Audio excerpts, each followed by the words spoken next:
Okay, I think we'll get started. Good evening, everyone. Thanks for joining this event in the American Inspiration Author Series presented by American Ancestors New England Historic Genealogical Society. All of us behind the scenes are delighted you're with us tonight in the land of history, particularly urban history, looking at how over time we shape and name our streets and landscapes. On your screen is a schedule for our hour-long event featuring author Joshua Jelly-Schapiro and his recently published work, Names of New York, Discovering the City's Past, Present, and Future Through Its Place Names. Many of you have attended our virtual events before, but for new folks, a few housekeeping items. We are in a Zoom webinar format, which means your microphone is muted and your video is off. While we cannot take your comments in the chat box, we will share some relevant links with you.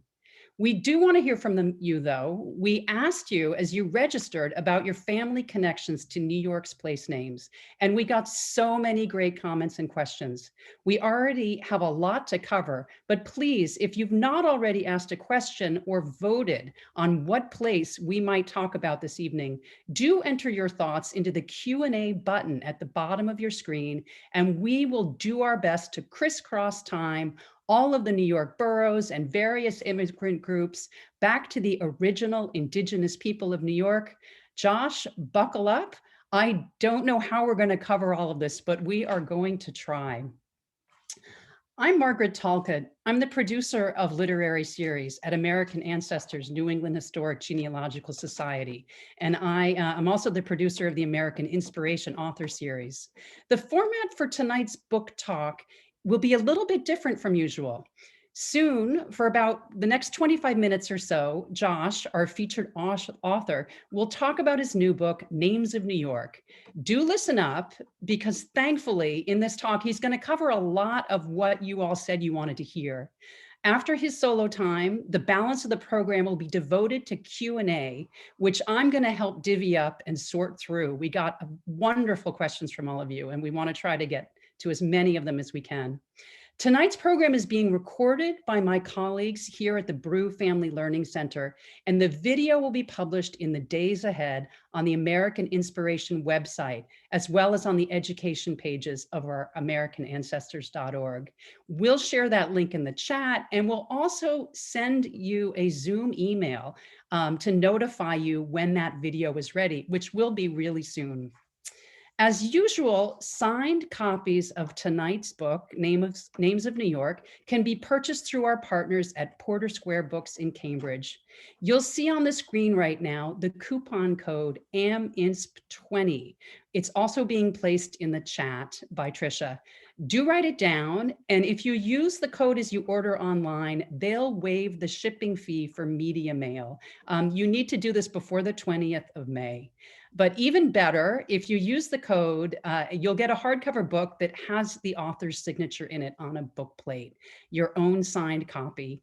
My friends at Porter Square Books can't get it to you in time for Mother's Day, but surely for Father's Day, or in time for bringing to your hosts at the beach or at the lake this summer.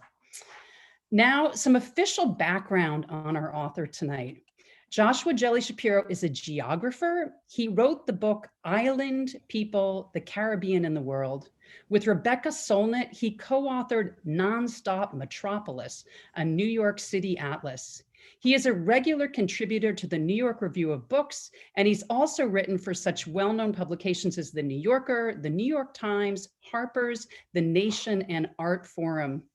Josh's work often focuses on place and race and how human difference is thought about and acted on in our world.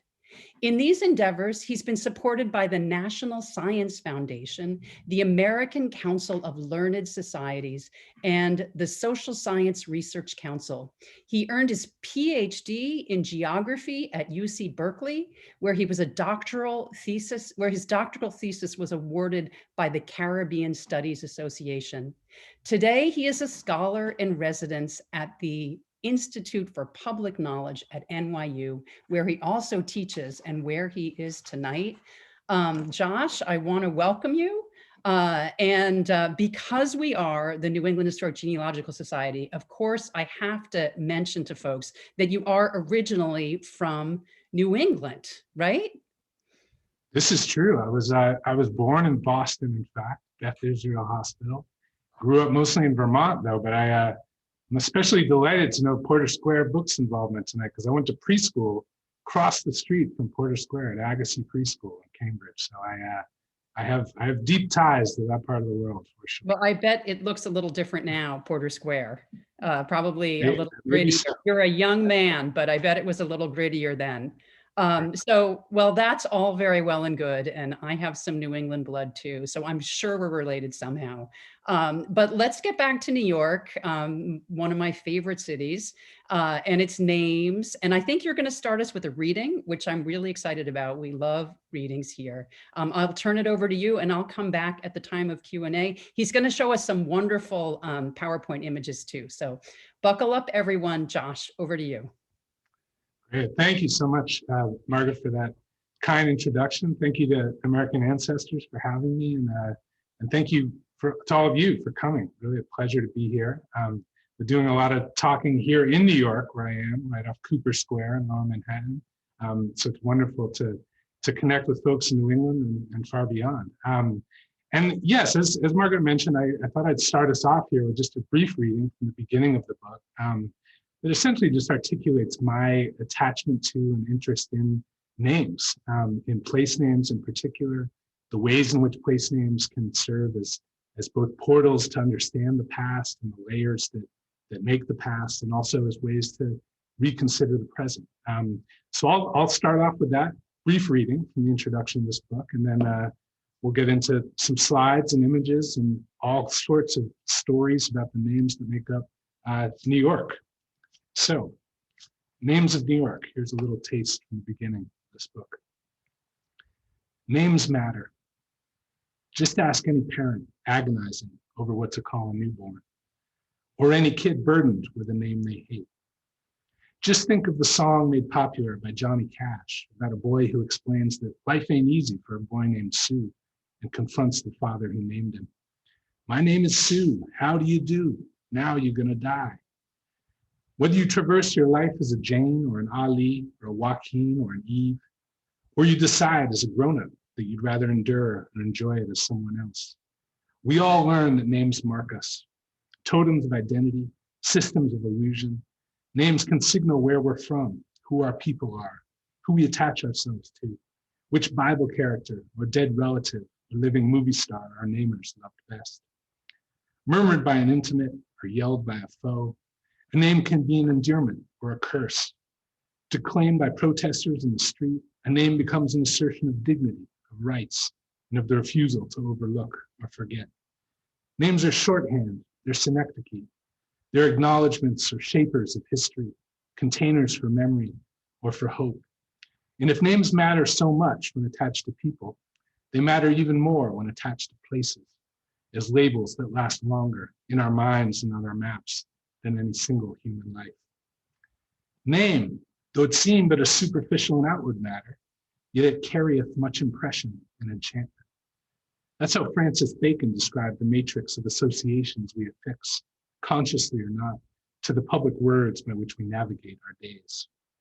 Place names can bind people together or keep them apart. They can encode history and signal mores. They can proclaim what a culture venerates at one moment in time and serve as vessels for how it evolves and shifts later on. Gettysburg, Attica, Stonewall, Rome, Wall Street, Main Street, Alabama, Prague, Malibu, Beirut, Boca Raton. Place names can summon worlds and evoke epochs in just a few syllables. They can recall long ago events or become, as settings from more recent ones, metonyms for historical change. Place names can become styles of dress, Bermuda shorts, capri pants, and of dance. Once we did the Charleston, now we do the Rockaway. They can hail rebellions or honor heroes or spring like Sleepy Hollow and Zion from books. Whether a name's born of whimsy or faith, whether it was first written down by a cavalier in his log or a bureaucrat in a city hall, its impression and enchantment derives too from the truth that its meaning can't be fully divorced from its roots. In place names lie stories. Stories in the first instance about their coiners.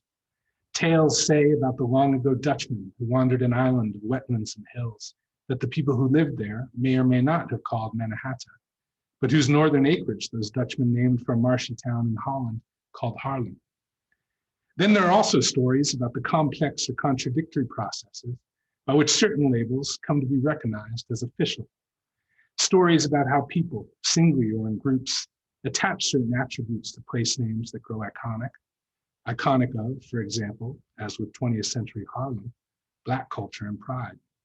And stories too about all the ways that such words must do much more than merely label location, about how these words and their rhythm and sound and how they look rendered into Roman letters or fixed on street signs and maps, have the power not merely to locate experience, but to shape it, to label the locales to which they refer, but also in some mysterious and beautiful way, to become part of them. Portals through which to access the past, place names are also a means to re-examine, especially in times of ire and tumult, what's possible now. And nowhere is this more true than in a great city, a place, as the geographer Ethan Twan wrote, that can be seen as a construction of words as much as stone. Cities are monuments to civilization, creators of encounter. They're nothing if not generators of tales. And if language is consciousness, and humans are a place-loving species, then place names, toponyms as they're called, may mold a larger piece of our minds than we think. So that's just a taste from the very beginning of this book, the introduction. Gives a little sense of why I care for names as a geographer who also works as a writer and has been immersed for the last decade in this exploration that sort of led to this book, Names of New York. Tricia, if you want to start the slideshow, that would be great. Excellent. There's, of course, the handsome cover that my dear publisher Pantheon put together for it. We can go to the next slide, Tricia. Yeah, and just a little background, a little further background, and sort of what led me to this project. The sort of history of scholarship and writing about place names in the United States and Europe and elsewhere is a rich one. And a particular kind of favorite of mine and inspiration in a way for this book is this wonderful book, some of you may know, by George Stewart, called Names on the Land, a historical account of place naming in the United States.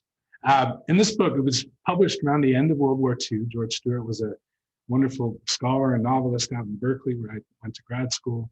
It was out of print for a very long time, but republished by New York Review Books some years ago. And one of the things about this book, and it does cover the entire country, not just this city that I've written about. But one thing Stewart observes, and it's this kind of wonderful lyrical celebration of all the names and stories behind them, especially English ones, Providence and Cape Fear and Troublesome Creek. And as he puts it in the introduction of this book, in older countries, the story of naming was lost in the ancient darkness.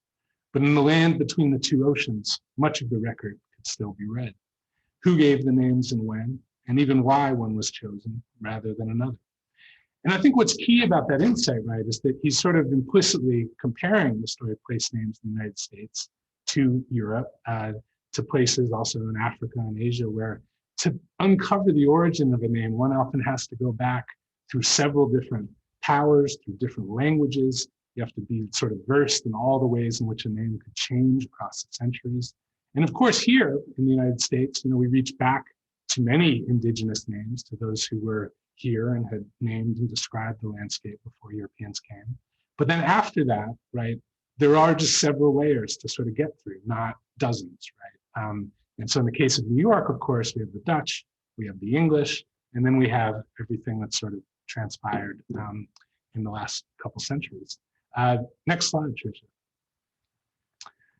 So of course, just to orient us here to New York, of course, New York now comprised of its 5 boroughs, once counties amalgamated into one city in 1898. Manhattan, of course, Staten Island, Brooklyn, Queens, and the Bronx.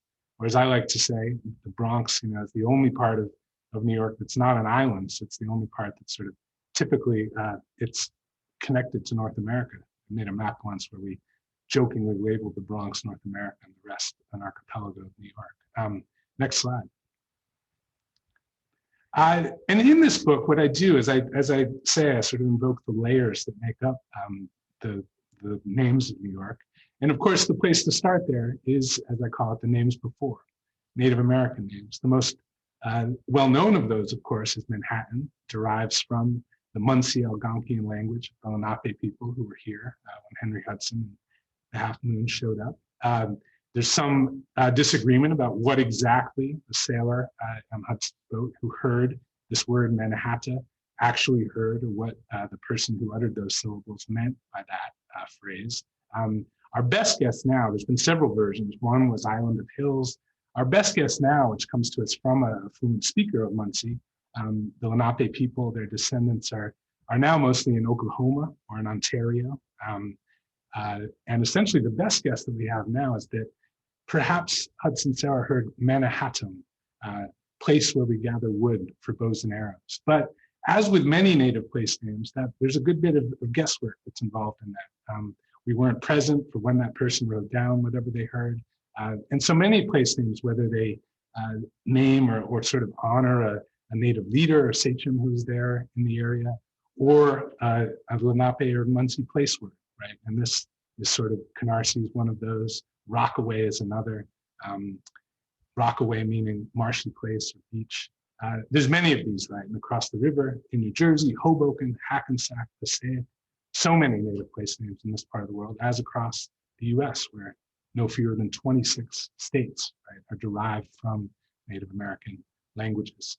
And I think one of the interesting things, one of the interesting dynamics here has to do with the way in which people, settlers and colonists sort of were so attached to native place names from the beginning, even as they were often pushing people off of their land. And so, as Walt Whitman put it, is looking for names with, quote, savage and luxuriant syllables, and behold the native names, they all fit. And he loved the word Mississippi, for example, but New York, like many cities and places, are full of these Native American place names. Next slide, please.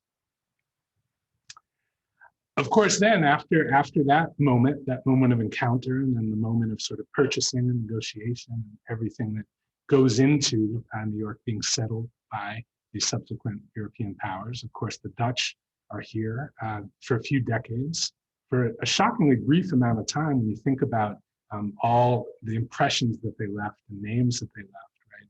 We're just talking about from 1609 to 1664. So it's really not a terribly long time. But of course, New York is full of Dutch place names, many of the old families, of course, various Leakers and Brevoorts and Van Cortlands and all the rest, right? We have many of those names, but also names like Bowery, for example, which is actually right outside the door where I am right now. The Bowery, of course, just derives from the old Dutch Bowery, farm road, the old road that led to Peter Stuyvesant's farm here in this part of Manhattan. There's also, of course, wonderful kind of riffs in English on old Dutch place names. And it's amazing if you study place names, how often this happens, how one language will just sort of build on what came before to kind of create a new name that sounds good. Gramercy Park is one, right?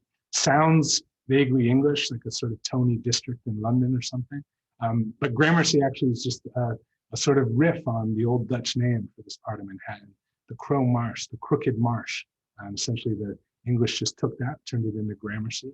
Coney Island is another one, right? Coney Island meant something in Dutch, it meant Island of Rabbits. It seems that the English, when they came, just sort of liked that name and turned it into Coney Island. And then, of course, you have wonderful names that are sort of just taken directly from literature. So you have, Washington Irving, right? I have this sign here where Irving Place, named after the author, is right by Gramercy Park. And of course, the notable thing about Irving is he was this sort of early American writer, right, who was in love with the sort of idea of the old Dutch ghosts in New York and up the Hudson Valley. Memorable stories, for example, about Rip Van Winkle, the old Dutchman who fell asleep in the woods, right? And there's no part of the drive upstate that I love more than sort of passing the Rip Van Winkle Bridge, which is right named for a character from literature. And this happens also surprisingly frequently. Then, of course, we have this sort of large layer of English names, many of which are still with us. The old English families. Delancey Street is right by here.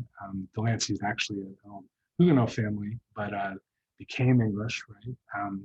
And Rivington, for example, here. Rivington was a noted newspaper publisher at the time of the American Revolutionary War, and I think the only reason that he got to keep a street name there.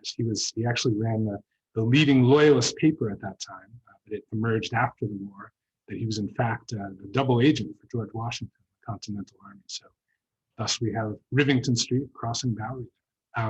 Next slide, please. Of course, moments in history that signify, a changeover in power, a revolution, a war, always mark a sort of new trend in naming. And of course, that occurred in New York in all kinds of ways. Lower Manhattan before the revolution was full of names, as were English colonies all over the world, naming or honoring the crown. There was George Street, there was King Street, there was Queen Street, all these sorts of places, right? And after the war, one of the first things that happened, right, is that the Americans, which is to say the victors, the creators of this new nation, George Washington and all the rest, got busy getting rid of all those sort of traces. Not all of them, right? We still have Prince Street, for example, in Lower Manhattan, but many of them are gone. They also got busy changing the sort of norms of sort of how names were sort of placed on the map. In London or in England, as those of you who spent time there know, one of the reasons London is so maddening to navigate is that streets, can change their name every block. In the US and in New York specifically, that's no longer the case. Soon after the revolution, in the early 19th century, there's this big effort to kind of rationalize not only the grid, but sort of even to rationalize the old streets in Lower Manhattan that don't follow the grid, and to sort of conceive of them in a way as rivers and not as sort of static places, which is part of why when we say we live on Broadway, it's like we live on a river. In the UK, you say you live in, Jones Street or Great Portland Street. So it's a different way of thinking of streets. And of course, Manhattan, Brooklyn, full of streets that honor Revolutionary War heroes. All the streets of Soho right near me here, Thompson, Sullivan, McDougal, right? Fort Greene Park, right, named after another hero of the war. And of course, these names are all over the city.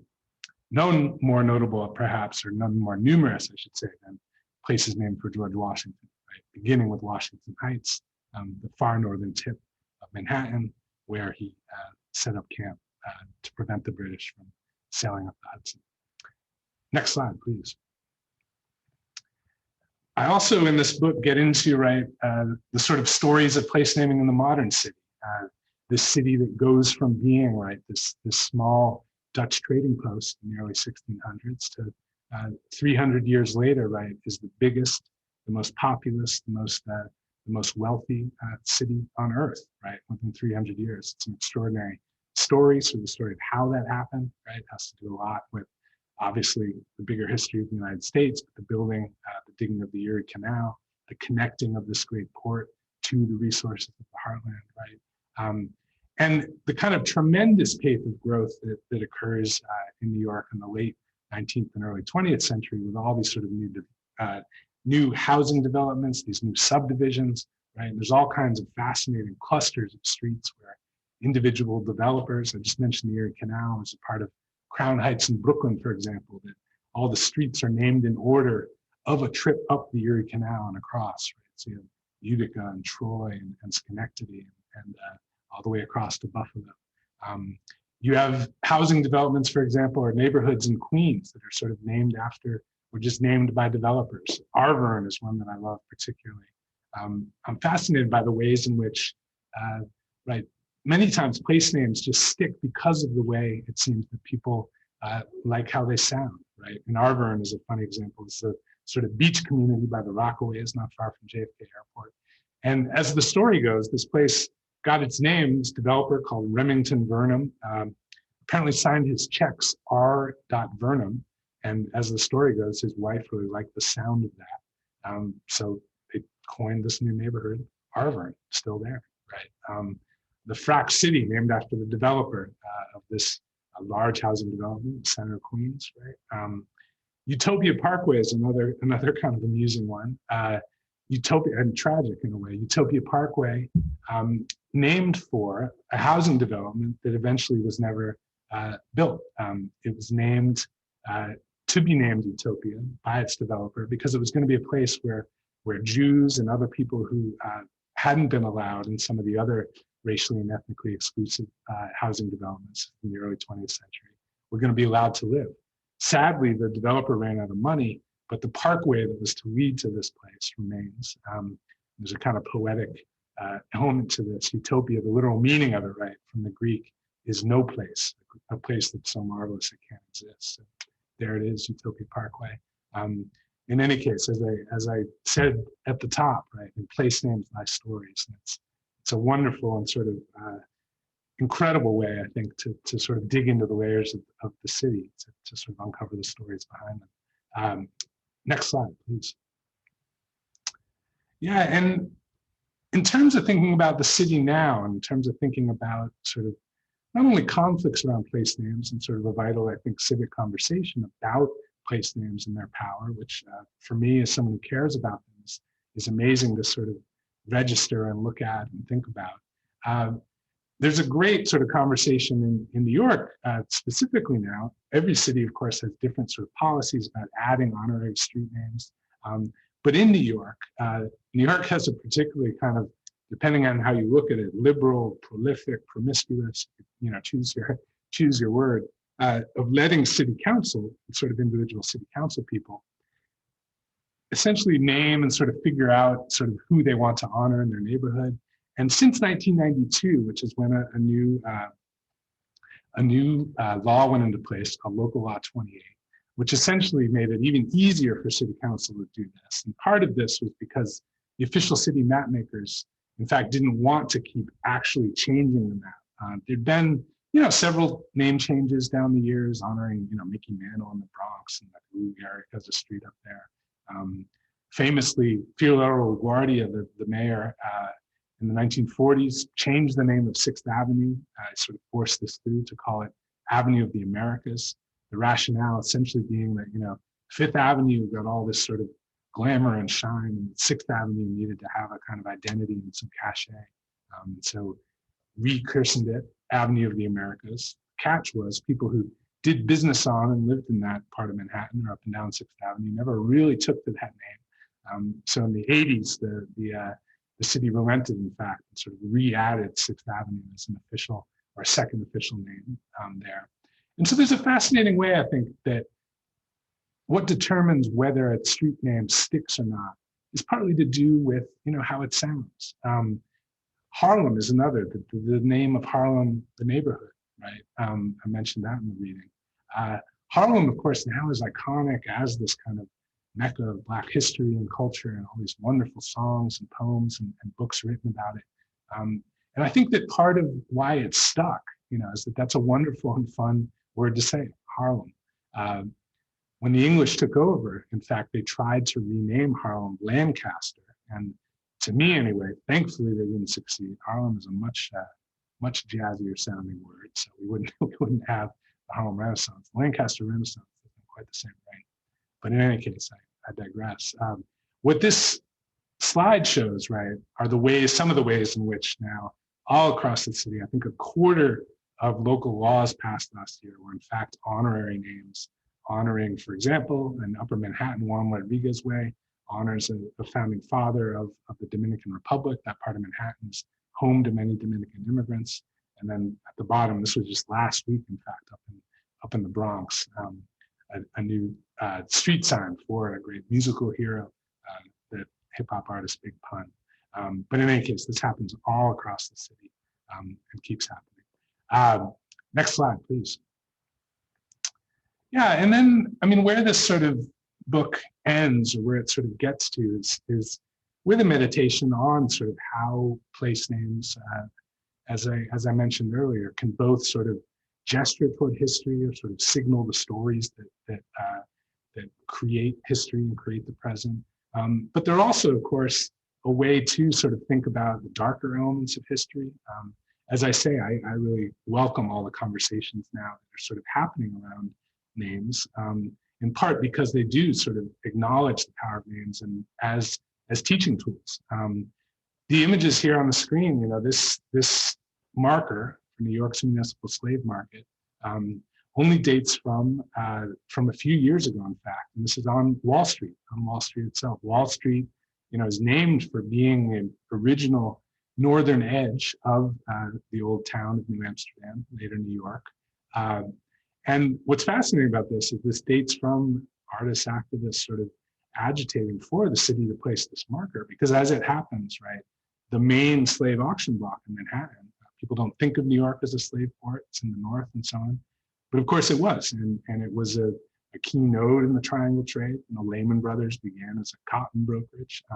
So it's a fascinating thing, and I love taking students here and just to say, the story of American capitalism is also the story of American slavery and the slave trade. And so there's a way in which sort of making the past speak is such a powerful and important thing these days. And the other image here, and I'll just sort of close with this before we get into Q&A. I'm excited to answer some questions and chat with Margaret, and to get into questions that you all sent in. But Corbin Place here, this is an image from southern Brooklyn, the Manhattan Beach section of Brooklyn. And it's a sort of great example, I think, of one ingenious way to both sort of get at history, but also to sort of honor the memories of people who might be attached to a place name. So Corbin Place, the story is, it was named after a developer, late 19th century developer called Austin Corbin. He built up this part of southern Brooklyn. And essentially what his story was is he was a big developer, but he was also a sort of violent and sort of outspoken anti-Semite. He in fact sort of helped lead the Society for the Suppression of American Jews, suppression of Jews. In any case, this is sort of his legacy. This is who he was, and this history has been known to people in that part of Brooklyn, and many Jewish people and many other people live. But I think that the solution that the community came up with in terms of how to deal with this legacy and in terms of the street name and how it sort of actually appears in the neighborhood is to not change the name, but just add an initial. So this photo that you see there is actually a couple years out of date, because as of now, Corbin Place is officially M. Corbin Place. And so what they were able to do is not change the name, but change the reference. And so now Corbin Place officially honors Margaret Corbin, not Margaret Talcott, Margaret Corbin, another Margaret, who was perhaps the foremost woman participant in the American Revolutionary War in New York. So it's this wonderful way in which a new history can sort of be spoken to without the name change occurring. But in any case, just the sort of a place to close and to sort of think about all the things that names can be and do. And with that, yes, we'd love to answer questions in chat. That was so interesting. And no street named after me? I'm so disappointed. Well, it'll happen. We're gonna get it. I'll start the petition. I'll have to work on that. So I am just a medium for what's been going on the chat and what was sent in earlier. And I just want to tell you, we got 90 of you wrote in questions, which is really fantastic. And I'm going to give you a quick breakdown of those. 90 advanced questions came in, and Trisha, thank you so much. Trisha sorted them by borough, which was ingenious. And I thought she was omniscient, but no, she was also a very good Googler. So the winning borough was Manhattan. We had 26 questions on Manhattan. We had 18 from Brooklyn, 12 from Queens, 4 from the Bronx, 2 from Staten Island. And a few family names kept coming up. And as you know, we're a genealogical organization and folks are really focused on that. And so there's so many great stories we've had in here. But I want to start with some of the most mentioned names and the most mentioned streets. And we got a question, what is the chronology of the Bowery's shortening? Several folks wrote in, they had relatives there. There's one particularly funny story about a relative. Somebody fell down a trap in a church. The church of, hold on, here it is. Glenn Putnam, my second time over great-grandfather, fell through a hatch at the church at the Bay, Bowery, 80 North or Worth. Where was that? So if you could just talk a little bit about the Bowery and the shortening of it, how far did it go? Well, I wish I could speak to that specific church. I can't, alas, unless it's Grace Church, which is in that part of Manhattan. But yes, the Bowery, it did extend. It was it's interesting because in Dutch times, what was called the Bowery did end at Peter Stuyvesant's farm, which is not far from current day Gramercy Park. But the Bowery was one of two kind of paths that extended the length of Manhattan. Broadway being the other, what the Dutch called Breadeweg, but before that was known as the Witwatersrand Trail, was named for the sort of native name for this byway that ran the length of Manhattan. So the Bowery was the other. What became the Bowery also ran all the way. And what's interesting about the Bowery is that it also sort of leads into, right, what became Fourth Avenue, what was Fourth Avenue in the original master plan, the grid for Manhattan in 1811. But the sort of story of how Fourth Avenue is then sort of shortened, becomes Park Avenue, is another sort of fascinating one, which is about essentially the train that came down toward now what's Grand Central. But the train came down all the way nearly to the Bowery, toward Union Square, what's now Union Square. But trains back then were, dangerous and loud, and people didn't sort of want to be around them in a way.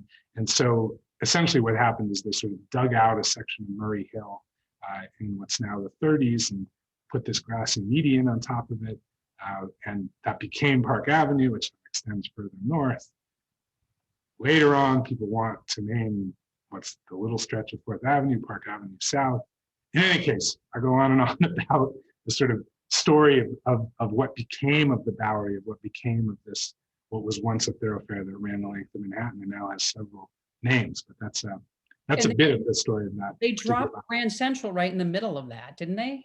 They did. They dropped exactly. And it's a funny thing because, as I mentioned, I think once upon a time they thought, oh, there's no way the city could ever extend above 14th Street. And then, fast forward a couple of decades and say, okay, there's no way it'll ever extend above, 42nd Street. So let's put the terminus of the railroad there. Of course, in short order, we covered up the whole island. But it's partly a story about sort of expectations of where the city could grow and not. But yeah, where Grand Central is now, of course, was once the northern edge of the city. So let's just put the trains north from there. And now it's in the middle. Circling back to Broadway and to the Brevoort family, we have a lot of questions about the Brevoort family. Two of them, Brevoort family, from the 1600 to 1900, Washington Square to 16th Street, Fifth Avenue to Bowery. Another person, the Brevoort family arrived in 1660. One Henry Brevoort is said to be the reason for the crook in Broadway. Do you know that story?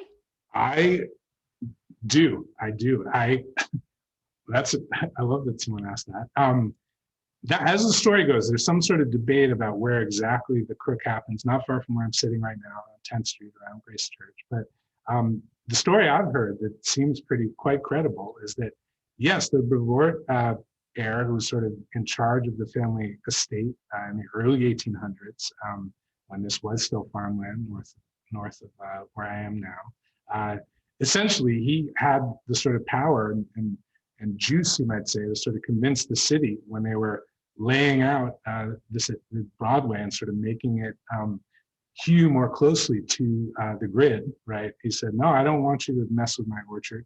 So you're going to turn it around right here. And as the story goes, he was successful in lobbying for that cause. And thus we have a funny little turn in Broadway at 10th Street. That is, wow. And wasn't it called Bloomingdale Way for a while too? Am I wrong? It was up north, further up Broadway, yes. And Bloomingdale, it's a fascinating thing because Bloomingdale's, obviously we know the name, it's iconic for the department store that opened on 57th Street in the 1800s.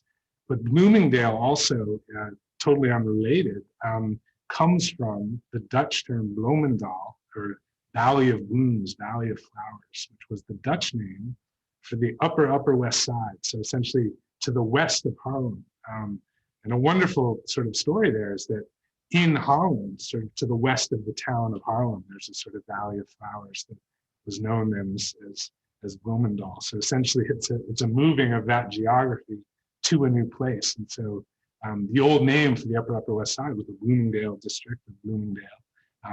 most people don't use that now, but wonderful bit of trivia. No relation to the department store, different part of Manhattan. In addition to the Brevoorts, we had a number of von Coenhovens write in. It was particularly a gentleman named Wolfert von Coenhoven, a few relatives. Tell us about him. The Bloomingdale just sort of triggered that in me. Yeah, absolutely. Von Coenhoven, yes. Yeah, one of the sort of, August old Dutch families.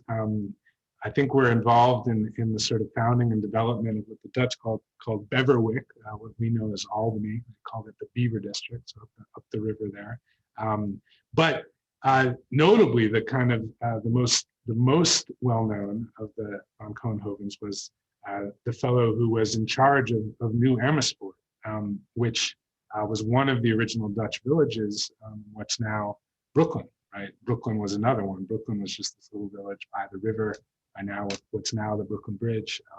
New Amersfoort was sort of all the way across the borough by what we know as Jamaica Bay. So in flatlands across Jamaica Bay from JFK Airport. But yeah, so absolutely a key figure, a key family in the sort of founding Dutch era of New York, or as they would have called it, New Amsterdam.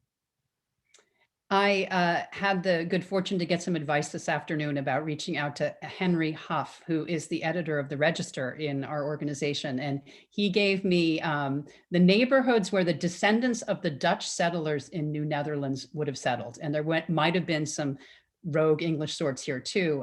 The top 10, he thought, were Flatbush, Flatlands, Gravesend, Brooklyn, the east side of Manhattan, the Lower East Side, and Yorkville. Which is sort of where I guess they spread to, the New Netherlands folks. Yeah. And that was really helpful. Tell us a little bit about the flatlands. Yeah, well, it's funny, right? Because Brooklyn now has both flatlands and flatbush, both of which, yeah, flatlands is actually, that's where New Amersfoort was, sort of that far south east corner of Brooklyn. The old Dutch village of Midvoort, which means middle wood, is where sort of current day Flatbush is. And Midvoort, it's funny because there's a neighborhood called Midwood that's sort of slightly south. It's not quite in the same place, but yes, Midvoort was one of the original Dutch villages. And then their name for the surrounding area, which is what the Dutch is not at the tip of my tongue, but in any case, the Dutch for Flatbush, is essentially the origin of that name. So it becomes an anglicized sort of riff on the Dutch name for that part of what's now Brooklyn. So yes, we have flatlands, we have Flatbush, we have Midwood, all these sort of remnants of the old Dutch villages. I'm so curious, as are many others, as to, if you could talk a little bit about what gets what lasts and what gets lost. Many of our, somebody wrote in, they wanted to understand Seneca Village. It was in the middle of Central Park. Mm-hmm. And then somebody from the Haring family, Haring, they said they had a farm, but their farm is gone. It was a farm out in Brooklyn. But the Baisleys, who were in Jamaica on the border of Brooklyn and Queens, they had lots of farms, the Baisley family, and they now still have left behind Baisley Pond Park. Now, ooh. I mean, is the trick here owning water? I mean, how do you make sure that your name lasts? That's a great question. Yeah, I think you're right. Bodies of water tend to stick. Absolutely. I think in part perhaps for the obvious reason that it's harder to sort of change ownership of water once it's named a certain thing. It sort of sticks. But yeah, it's interesting. I mean, I mentioned earlier the sort of story of Rivington, and it's an interesting thing. All the sort of old families who had farms in what's now urbanized New York, right? Many of them sort of left names. Some of them, those names didn't stick, right? But the Delanceys are an interesting story as well.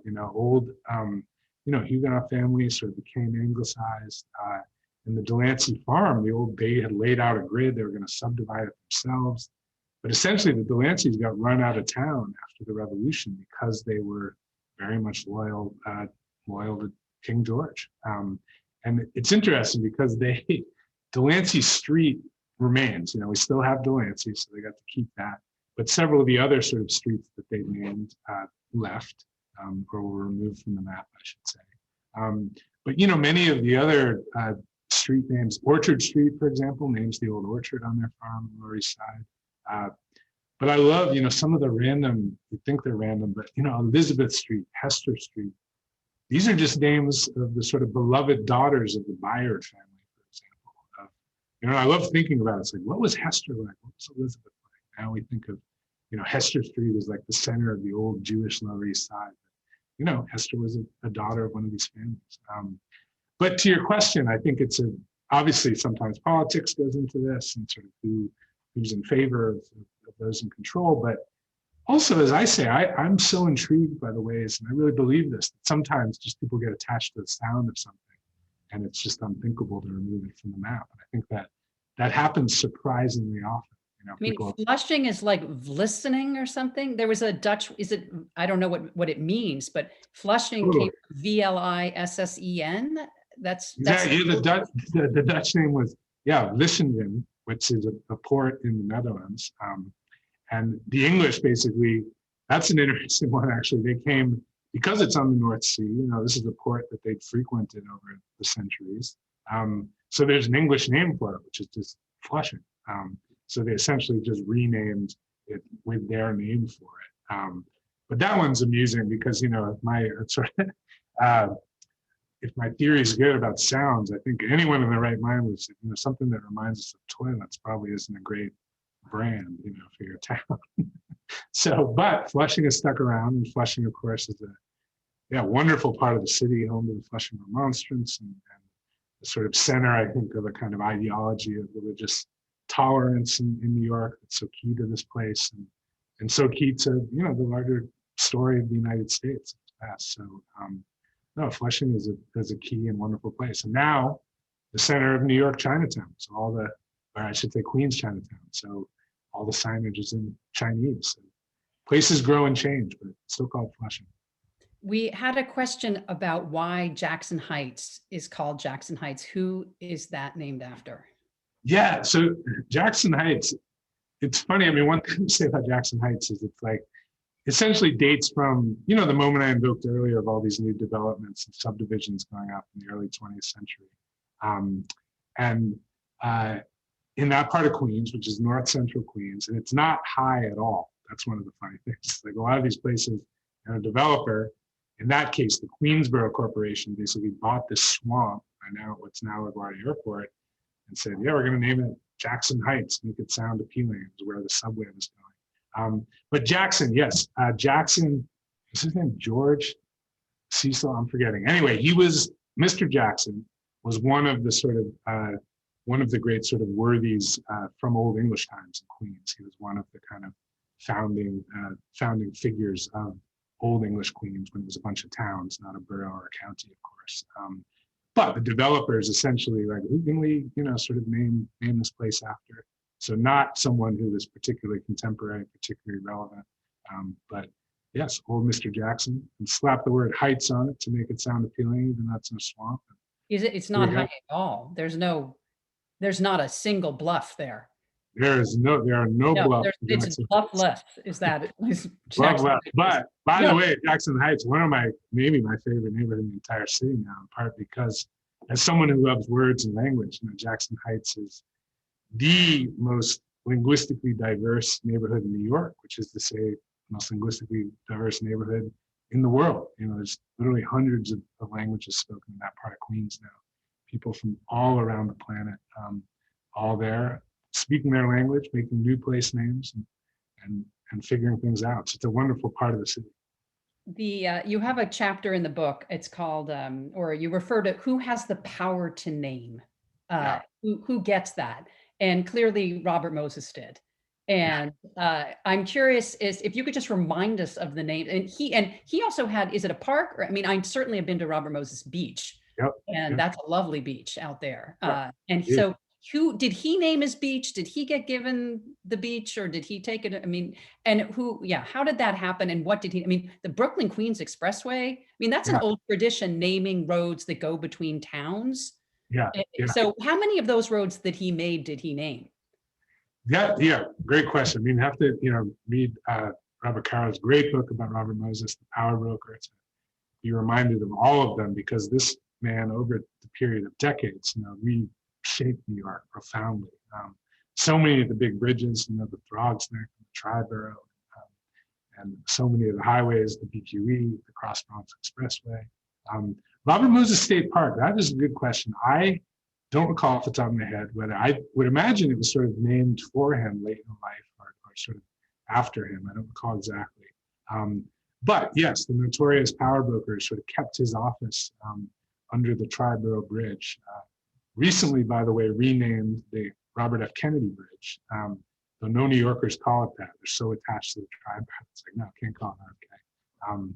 But one other story I'll offer you about Moses, the Verrazano Narrows Bridge, right? This incredible monumental, span crossing the entrance to the Upper Harbor from Brooklyn to Staten Island. Of course, opens in the 1960s. And the story of its naming is interesting. Essentially, it's a story about the Italian American Historical Society, essentially this sort of group of proud Italian Americans who wanted to sort of celebrate the legacy of this figure who was the first European, it seems, to have arrived in this part of the world 100 years before Henry Hudson. That's Verrazano. And they sort of were successful. And it's interesting because the Norwegians in that part of Brooklyn, they were agitating to call it the Leif Erikson Bridge. And they did not succeed, but we got Verrazano instead. So interesting the ways in which different constituencies sort of, can sort of lobby to have, obviously, their people recalled or celebrated. We heard from a lot of Norwegians, Norwegians in Staten Island. I mean, it's amazing. And when you look at the count of what came in that 90, there were a lot of Norwegians. Right. And we did hear from a Van Wyck too. And speaking of place, I mean, you just say Van Wyck and I sort of get nervous about getting to Kennedy Airport on time. And that's all you say Van Wyck and I just get nervous. But tell us about the Van Wicks. Van Wicks, it's interesting because that name does reach back to old Dutch days, but the Van Wyck Expressway, that is named for a much more recent political figure. Early 20th century, was he a senator? I'm not recalling exactly, but it is certainly an illustrious family, but yeah. It's spanning time. Yeah, exactly. All right, we're winding down. Okay, a last story about, actually, can you just tell us Mr. Wanamaker and his Indian, just ever so briefly? He wanted to put an Indian in the Far Rockaway. What did he want to do? Totally, it was actually in Staten Island, so sort of right by where the Verrazano Bridge now sits, or where it now reaches Staten Island. Yeah, he was a department store magnate who wanted, in the early 20th century, so sort of William Howard Taft came for the groundbreaking. He wanted to create this monument to a vanishing race, as he called it, a kind of a monument to the American Indian. It was a kind of crazy scheme. He wanted to create this thing that was as tall as the Statue of Liberty, sort of guarding the harbor, but a sort of immense kind of cigar store Indian, which would have perhaps gone down as a quite sort of offensive, strange monument. And thankfully, he ran out of money, or else he would have put it there. But you know what I'll tell you about it? Somebody revived the idea later. It just seemed wild. True. No, I mean now there's an effort to memorialize, of course, the sort of presence and legacy of the Lenape here. And one of the joys of this book is I had the chance to there's now a real effort to kind of preserve and teach the language, the Munsee language. And there's a woman called Karen Hunter who drives down from Ontario 12 hours to teach Munsee language classes here. And it was a wonderful, kind of magical thing to hear the language that's spoken here, spoken again. So it's a great part of researching this book.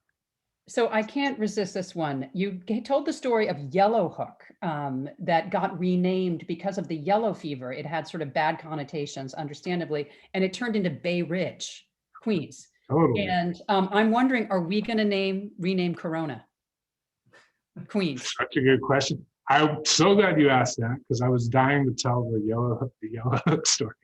And you just told it. It's fabulous. But yeah, in Brooklyn, there's Red Hook, which is named after the red soil there. Yellow Hook was named after its soil, but there was a yellow fever outbreak in the middle of the 1800s. And so that's not a good Yellow Hook's no good. We got to call it Bay Ridge. But Corona, I know. We'll see. We'll Corona just see might, what happens. it might, it might lose it. It's So the crown of Queens. we're just winding down now. And when you and I were preparing ever so briefly, as we did for today, and you said that you like to close with a reading, that was music to my ear because we love to close with readings. And I hope you'll offer us up something about New York. Over to you for a moment or two. Thank you so much. I will. Thank you, Margaret. This has been a real treat. And thank you, everyone, for coming. And yes, I'll just read a few paragraphs from the end of the book, where I sort of return to the themes from the beginning and to some of what I've been speaking about how history moves and how names help it do so. Nothing beats a statue or its tearing down for staging political dramas or for exemplifying the ways that history, with the help of the mob's moral certitude, is made to move. When in 1992, New York City Council enacted Local Law 28, many local politicians availed themselves of the chance to erect more public memorials to Christopher Columbus's arrival in the New World 500 years earlier, though existing ones were hardly lacking. Not 30 years later, statues of Columbus, seen by some less as a hero and as a herald of colonial violence, have begun to come down. It's become an article of faith among some to say that such moves deny history, or on the other side, that they represent an unalloyed index of progress. It's not hard to rebut the floggers of straw men and peddlers of false equivalents who've contended that many recently removed memorials to dead Confederates, for example, are emblems of history we shouldn't forget. Their position is willful in its ignorance of the fact that most such statues date not from the time of Jefferson Davis, but from the early 1900s, generations later. They were erected during the most vile phase of the Jim Crow era to champion the continuance and cause of white supremacy. It also shouldn't be hard for any true friend of historical truth to voice anything but unalloyed gratitude for a new memorial that rose in Alabama in 2018 to take their place. The National Memorial for Peace and Justice in Montgomery, it commemorates the thousands of Black Americans who were killed by racial terrorists between the eras of Reconstruction and civil rights under those Confederate statues approving gays. What that memorial in Montgomery makes plain, along with allied efforts to mark where the lynchings of the call occurs all across the South, is that sometimes it takes engaged and righteous citizens to make our past plain too. Names are a subtler form of public memorial than a statue made of stone. You can't toss a word in a river, and there are reasons to be grateful this is so, but also vital reasons to engage why and how best to address objections to them too. We've long made distinctions in building monuments or changing them between history's chief advocates of cruelty and those who were only compliant followers. Stalingrad was renamed, though it retains many symbols of people who endured or even shaped Stalin's era. There's a reason we don't see squares or gaze at monuments named for Goebbels in Berlin. But one reason historians warn against condescending to the past is to selfishly safeguard our present. Who's to say our great-grandchildren won't reach a consensus that eating dead animals was the height of barbarism and demand the expunging of all non-vegetarians from their college syllabi and public squares? And there's another, subtler source of danger lurking in such condescension. The lack of credit we give to our own ancestors, who may have loathed or been victimized by the peculiar institution themselves, but who understood by attaching new meanings to place names redolent with it. Washington, Jackson, Jamaica, Harlem. The part of the power of names and of our power over them is that their meanings can change. A name, it may be true, can never be completely divorced from its root. But a name is also an opportunity, and it's a hope, at the least a hope by its coiner, that it will stick, that its destiny will be more akin to, say, the fate of Adam Clayton Powell's namesake avenue in Harlem than that of the official moniker since 2008 of the Robert F. Kennedy Bridge, which no New Yorker doesn't still call the Tri-Borough. Landscape is history made visible, wrote the geographer J.B. Jackson. In recent years, I've led workshops on maps and mapping in each of New York's boroughs and have seen this truth up close. Asking participants to visually represent landscapes, both traversed and imagined, produces an astonishing range. Maps of quiet and noise, maps of memories and happiness, Maps with made up names, Xlandia, don't go where my ex lives. Maps of places where refugees seek sanctuary. Maps of the streets where one feels most comfortable on two wheels, is playfully and poignantly represented by a young woman I met who runs an organization called the Brown Bike Girl. Maps of curb cuts and elevators that make urban life possible for those of us who are disabled and get around not on two wheels, but on four. Each of us in these ways inhabits a different city. Each of us, in the names we use to navigate it, also lives in one that is shared. If landscape is history made visible, the names we call its places are the words we use to forge maps of meaning in the city. On its streets, we make our way to different fates, but also intersect, if sometimes for only a moment, in shared spaces whose names can embody common understanding and can become the signs into which we learn not merely to see each other, but to see through to possible futures. Thank you. Possible futures. Wow, I love that. In this impossible year, possible futures. And that is Here's to brighter futures. really possible. That's really just what we need. And we are so grateful that you've given us a look at our most famous city and most fabulous city, places we'll go back to. Our relatives who live there and ourselves as urban people.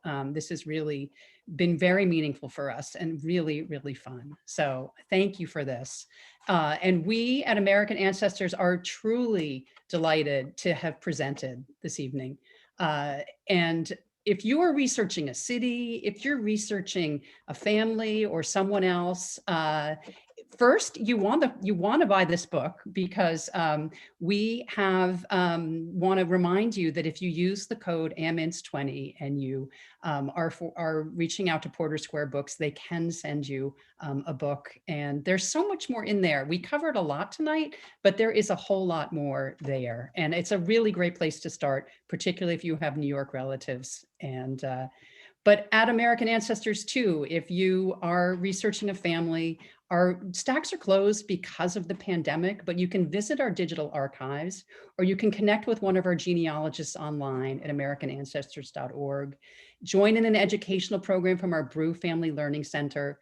We run countless webinars and programs focused on families and communities, on people who have come from England on the Mayflower, from San Juan, Puerto Rico in 1966, or from Eastern Europe in 1930. We just concluded a seminar on the New Netherlands, so we're as much about New York as we are about New England. Our goal is to encourage people to understand their backgrounds wherever they may be from, or wherever they are now. Even in the pandemic, our mission is to educate, to inspire, and connect. Driven by the love of history and American stories, we're presenting more virtual talks in the weeks ahead. Next Wednesday, we are going to be joined by Daniel James Brown, best known for his book, The Boys in the Boat, which is a really great American story. He's coming with his latest work, Facing the Mountain, a true story of Japanese American heroes in World War II. The evening moderator, Roland Keltz, is joining us from Tokyo. Don't miss this special event. We're doing it in partnership with the Boston Public Library, the Japan Society of Boston, and GBH Forum Network. On May 25th, we're joining the BPL again in presenting author Skip Finley and his book, Whaling Captains of Color, America's First Meritocracy. The State Library and the Museum of African American History are also our partners. There are so many great whaling histories out there, but there are so few that discuss the diversity of captains. And this is long overdue. And then closer to home, coming back to our own city of Boston, we are welcoming city archaeologist Joseph M. Bagley. And we are looking at architecture, not names. He will do a presentation of his he'll do an illustrated presentation of his new book, Boston's Oldest Buildings and Where to Find Them. After that, he'll launch into a conversation with our own NEHGS curator, Kurt DiCamillo. And on August 12th, he's going to take, Joe and Kurt are going to take folks on a tour of these wonderful old buildings. And imagine that, outside and in person. So mark your calendar for August 12th, but first mark your calendar for June 3rd, when we'll be doing another virtual book event. But anyway, back to tonight, back to New York, to names and their meanings. Josh, we thank you so much for your education and insight tonight and your call to action for the future. To our great audience out there, great questions. Thank you so much for those. We wish all of you at home a good evening and a sunny, safe, inspirational couple days ahead. From those of us in Boston, Trisha and myself, and from Josh in New York, good night, and thank you for joining us.